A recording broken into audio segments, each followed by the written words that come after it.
Hello and welcome to the ICSE Class 10 Maths tutorial. The topic is Analysis of Students' Performance, Part 2. In Part 2 today we are going to discuss second question, the three sub-questions A, B and C. Okay, so before we start, आइए आपको एक शायर की लिखी कुछ line सुनाता हूं। एक पल में एक सदी का मजा हमसे पूछिए, एक पल में एक सदी का मजा हमसे पूछिए, 2 दिन की जिंदगी का मजा हमसे पूछिए, 2 दिन की जिंदगी का मजा हमसे पूछिए। हंसने का शौक हमको भी था आपकी तरह, हंसने का शौक हमको भी था आपकी तरह, हंसिए मगर हंसी का मजा हमसे पूछिए, हंसिए मगर हंसी का मजा हमसे पूछिए, एक पल में एक सदी का मजा हमसे पूछिए। शुक्रिया। Okay, now question number 2, second question, A sub question. The question is, the marks of 10 students of a class in an examination arranged in ascending order are 13, 35, 43, 46, x, x plus 4, 55, 61, 71 and 80. These are the marks of 10 students. Alright? 1, 2, 3, 4, 5, 6, 7, 8, 9, 10. 10 students' marks. They are in ascending order. Okay, so if the median marks, this is the question, if the median marks is 48, the median is given 48, median is given 48, median is given 48, find x. This is the first question, find x.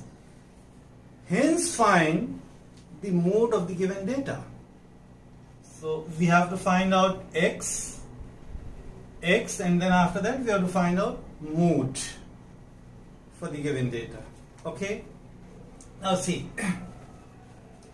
the formula, because here I'm just discussing the important steps, the important points which a child should write down, and by mistake he didn't write, and that's why the answer is coming wrong. So I'm not going to write down all this stuff, as I told you in my first part also. Very much to the point, the formula I suppose you already know the formula. The child is using the formula median is equal to, here n is 10. Now when n is odd what happens, when n is even what happens. So I am talking about when n is even. In the case of even, okay, the child is writing the formula. First you should write down the formula. Median is equal to half n by 2th observations, n by 2th observation plus n by 2 plus 1th observation, n by 2th term plus n by 2 plus 1th term. Whether you call it observation or you call it term, it's okay. So n is 10, n by 2 means 5, 5th term. Okay, the child is writing 5th term. First, second, third, fourth, 5th term is x. Okay, the child is writing x. Now next is n by 2 plus 1, that means 5 plus 1, that means 6th term. Okay. Now sometimes what happens, the child, because it is 6th term, so the child is writing by mistake x plus 6. Your 6th term is x plus 4. And if by mistake you write here x plus 6, that means you are getting the value of x wrong. And because you are getting x wrong, then of course you are going to write down the incorrect value of mode also. That means you are losing 2 marks. So you have to be very, very careful. Such an easy question, and here also if we lose marks, I think it's unfortunate. So very carefully. It's not x plus 6. The sixth term is x plus 4. Alright. Fine. Now you simplify this. When you simplify, you will get x is equal to 46. Okay. So many students are reaching till here, they are getting x is equal to 46. Okay. Now in few cases, we have seen the child is either the child is not writing down the value of mode, or in a very few cases, the child is writing mode as 80. That means the child doesn't know the meaning of mode. The student thinks that mode means maximum, the biggest number, the maximum. So here it is maximum 80, the biggest number, the greatest number 80, and that's why I think the child is writing mode is equal to 80, which is wrong. Mode means you have to see the number which comes, the occurrence of the number is maximum number of times that number is coming in the picture. Alright, here. So 80 is not the mode. When you write x is equal to 46 here, so this is 46 and this becomes 46 plus 4, how much? 50, whatever. So 146 already you have, and 146 you are getting here. So that means 46 is the number which is coming maximum number of times, 2 times. There is no number in this picture here which is coming 2 times or more than 2 times, but 46. So 46 is coming twice. So mode is 46. It's very easy. Alright? So mode is 46. Fine. Then the next question, B part is, the diagram is given, figure is given. Alright. In this figure, it is said that C is the center of the circle.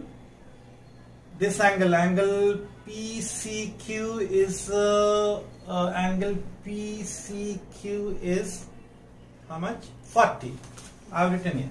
Angle PCQ is 40. Angle TSP is 120 degree, right? So these are the values given. 40 degree and this is 120 degree. Alright. The question is, find out, C is the center of the circle. Figure is given, C is the center of the circle. Angle PCQ is given 40. Angle TSP is given 120 degree. Now the question is, find out angle PRQ. Angle PRQ you find out, and then you find out angle QPR. Angle QPR. These are the two things. Angle PRQ and angle QPR. Angle PRQ and angle QPR. Alright. So what we do here also, some of the students could not get the result. And some of the students, they, unnecessarily they wrote so many steps. It's like beating about the bush. Only in 2-3 steps, 3-4 steps, you'll get the answer. All right. In some cases, the students don't know the properties, all those theorems. Alright, so the mistake that they are making, that I'll tell you just 1 minute. I'll tell you what mistake. Angles in the same segment, the child is making mistake. The child thinks that this angle PCQ and angle PRQ, they are the angles in the same segment. So this is 40, the child is writing this also as 40. Alright. So you should be very, very clear about the theorems, all those theorems. At least if you don't know how to, the proof of the theorems, at least you should know very, very clearly, without any confusion, the actual statement of the theorem. Alright. So now let's start. These are the things given. One more thing. the question says that find out angle PRQ and angle QPR. QPR. This line is not given. This I am doing by construction. I am joining P to Q. PQ is not given. That I have joined in blue. Alright, PQ I have drawn because the question says that find out angle QPR. So sometimes small construction you can do. Depending upon the question, you want QPR, so I join P to Q. Alright, fine. Now see, PRQ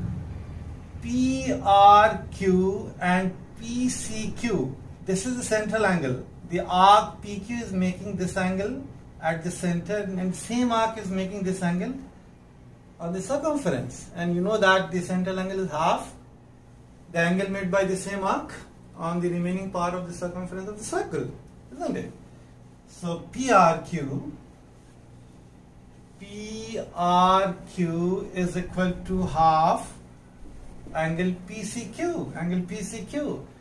Some students don't know the property. As I told you, if you write angle PCQ is equal to angle PRQ, that means you are getting PRQ as 40. That means it's wrong.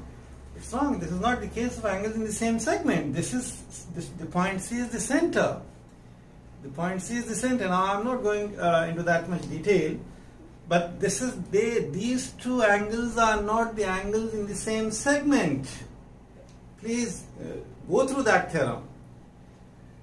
Read the theorem. See in the book the notes that your teacher has given you.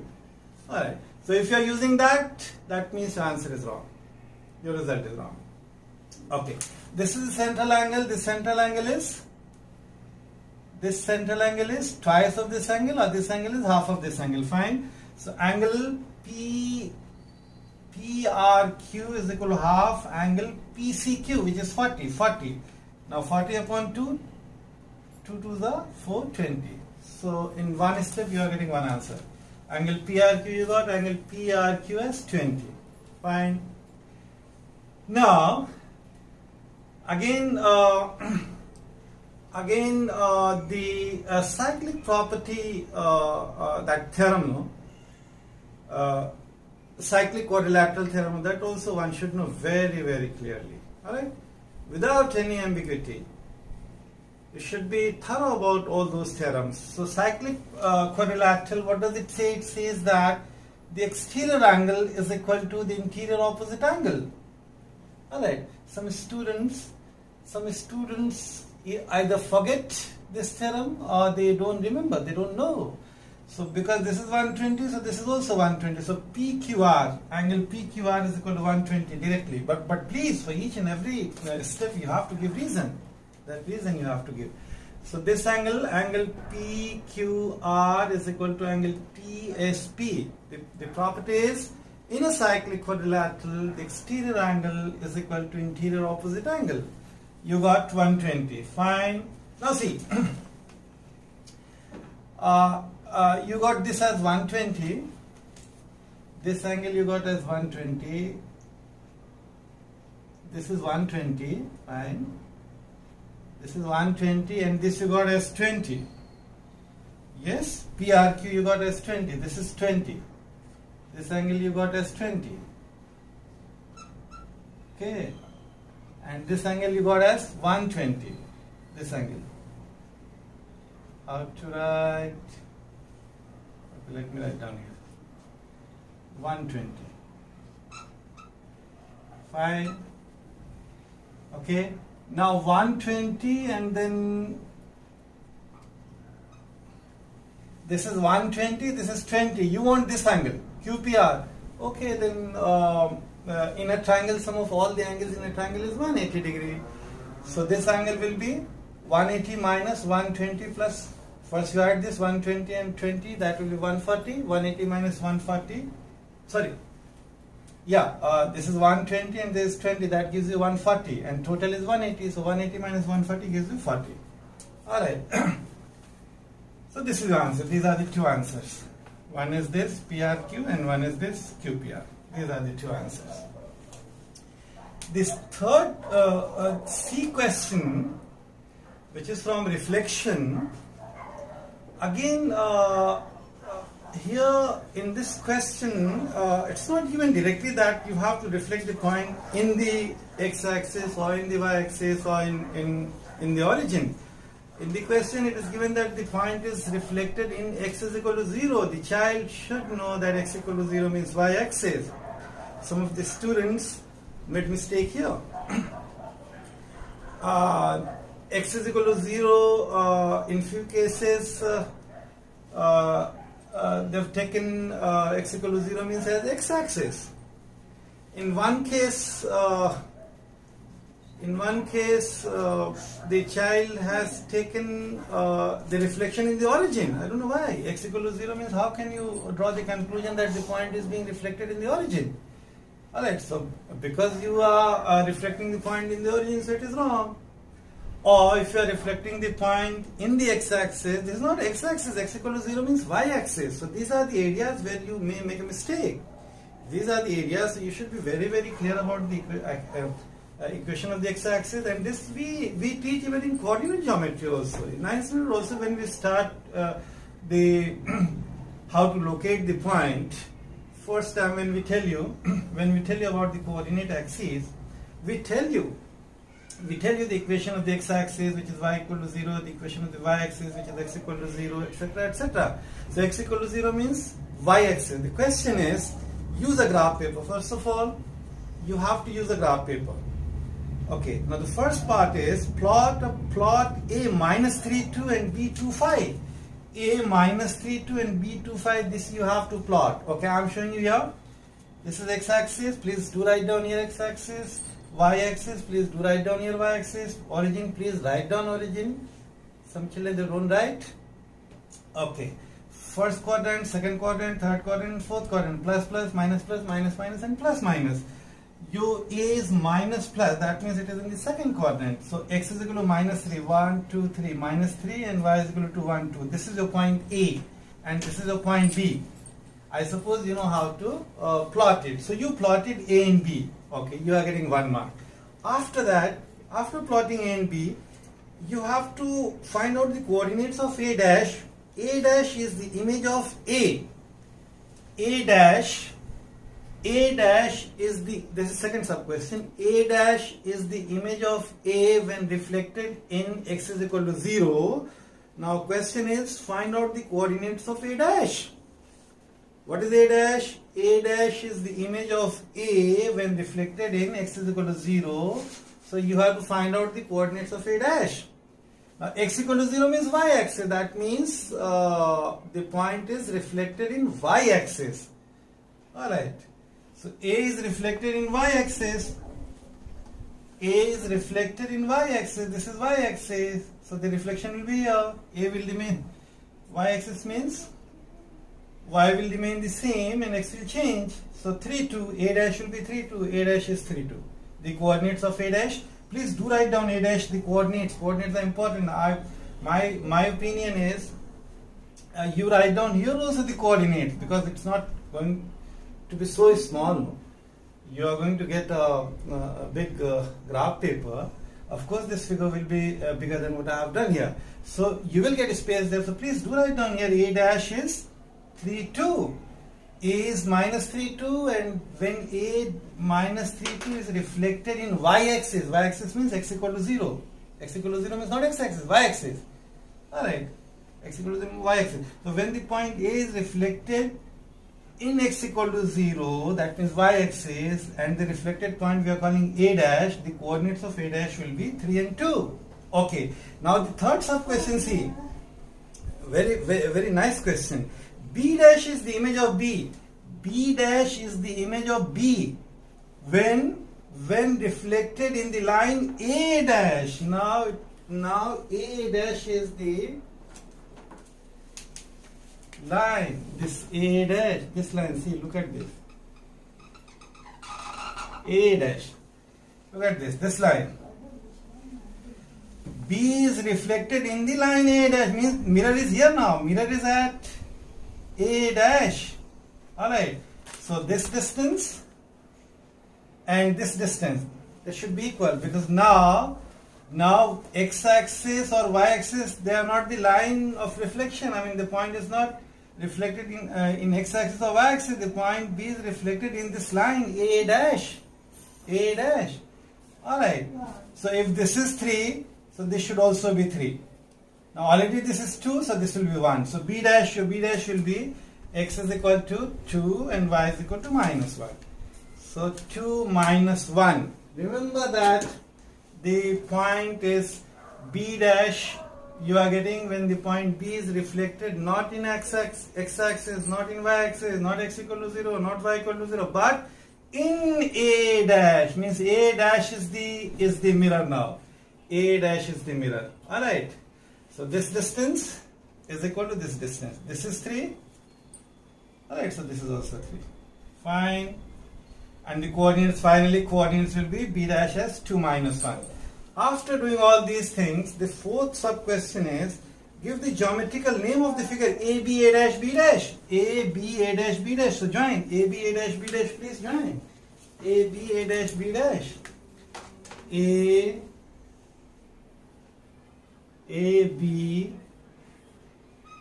A dash B dash. And you are getting a kite. You are getting a kite. Alright? Be specific, because it is a kite, so please write down the geometrical name of the figure AB A dash B dash is a kite. So if you are getting kite, it is correct. And if you are writing rhombus, parallelogram, or something else, or triangle in some cases, so then it is wrong. Okay then, I hope I made myself, I hope I explained to you each and everything. I mean the areas where you may lose marks. So please keep those important points in your mind.